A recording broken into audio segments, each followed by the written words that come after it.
আজকের ব্লগে তোমাদের সাথে একটা দারুণ জিনিস শেয়ার করব। তোমরা কিন্তু আজকের ব্লগটা একদমই স্কিপ করে দেখবে না, তাহলে কিন্তু অনেক কিছু মিস করে যাবে। Hello everyone, welcome back to my channel. আজ আবার তোমাদের জন্য একটা সুন্দর করে ব্লগ রেডি করছি। এখন ঘর থেকে একটু বেরোচ্ছি, আর চিনিবাবুকে একাই রেখে যাব, কারণ রিন্টুও আজকে সকাল সকাল অফিসের জন্য বেরিয়ে গেছে।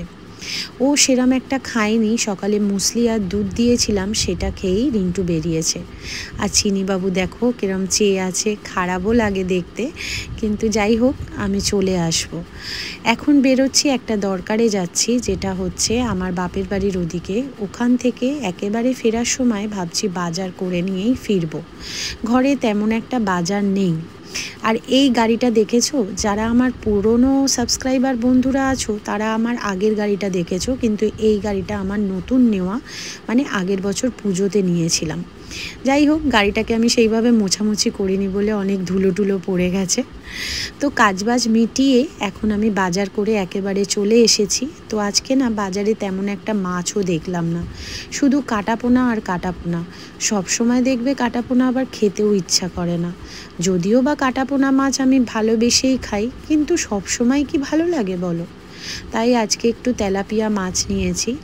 আর রিন্টু খাবে কি খাবে না সেটাও বুঝতে পারছি না, কিন্তু যাই হোক নিয়ে ফেলেছি, দেখা যাক। তো মাছটা এখন ধুয়ে ধায়ে নুন হলুদ একেবারে মাখিয়ে নিলাম। নিয়ে এটা এখন আমি করতেও পারবো না, জানো, আমার কাজে যাওয়ার টাইম হয়ে গেছে। তাই আজকে না রান্না বান্না সেরম কিছুই করে উঠতে পারছি না। দেখি এসে কি করতে পারি, কতটা কি করতে পারি। আর রিন্টুও কখন আসবে ঠিক জানি না, ওকে ফোন করে জেনে নেব, তাহলে সেই বুঝে কিছু একটা করে দেবো।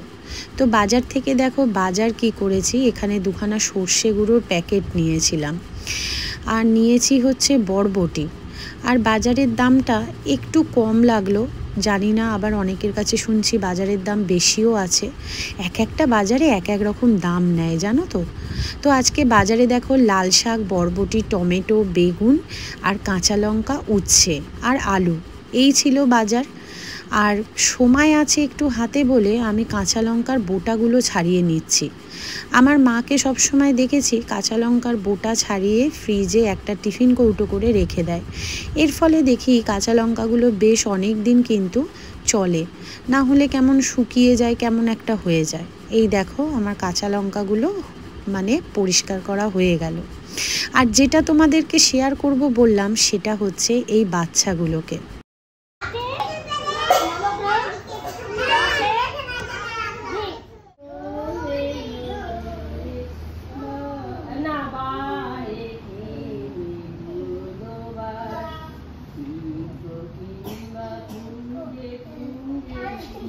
এই বাচ্চাগুলোকেই আমরা দেখভাল করি। এই এলাকায় যত এরকম বাচ্চা আছে তাদেরকে হেলথ চেক আপ, তারা যাতে সুস্থ থাকে, তাদের কি কি দরকার সেগুলো সমস্ত কিছু আমাদের ওপর দায়িত্ব থাকে। আর এই বাচ্চাগুলো কিন্তু ভীষণ অসহায়। কারোর মা লোকের বাড়ি কাজ করে, কেউ ঠিকাদারের কাজ করে, কেউ বা আবার রাস্তায় ভিক্ষাও করতে যায়। তো এই সব বাচ্চাদের দেখে সত্যি খুব খারাপ লাগে। যতটা চেষ্টা করি সরকার থেকে যা যা হেল্প করে ওরা যাতে সমস্তটা পায়, সেই চেষ্টাই আমরা করি।